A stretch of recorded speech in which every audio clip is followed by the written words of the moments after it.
Mga igsuon, gihandom nato karong adlaw ang pagpasakit nga nasinati ni Saint John the Baptist.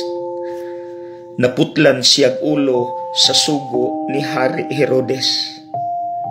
Sa among klase sa moral philosophy sa seminaryo, naigitawag nga passion. Ang meaning di ay ana, mga pagbati nga pwedeng maayo, pwedeng mahimong dautan, depende sa pagkagamit. Ang mga example sa passion, kaluoy, kaguol, kasuko, apil na ang kalipay.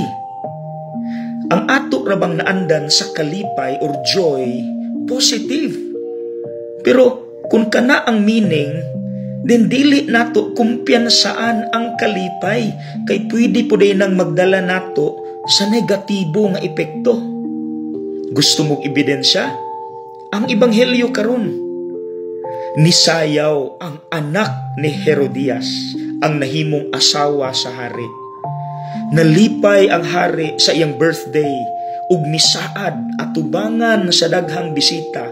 Inday, unsay imong gusto, bisan unsa akong ihatag, bisan katunga sa akong gingharian. Ang anak mikonsulta sa mama. Ang mama galagot kang San Juan. Karon unsay request? Ingna ang hari, putlag ulo si Juan ibutang sa plato. Walay nahimo ang hari, kay ni-decide siya wala maguna-huna nadalas kalipay. Ayaw kumpiyansa ang kalipay. Kabantay pod mo, kanang magtipok-tipok ta.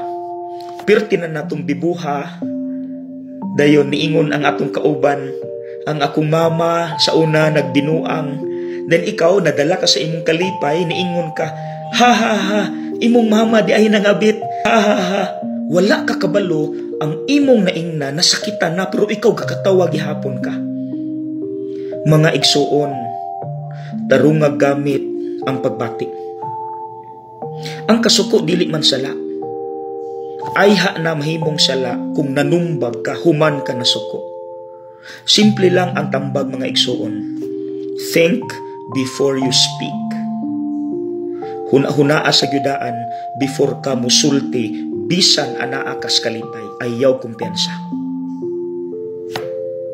Okay?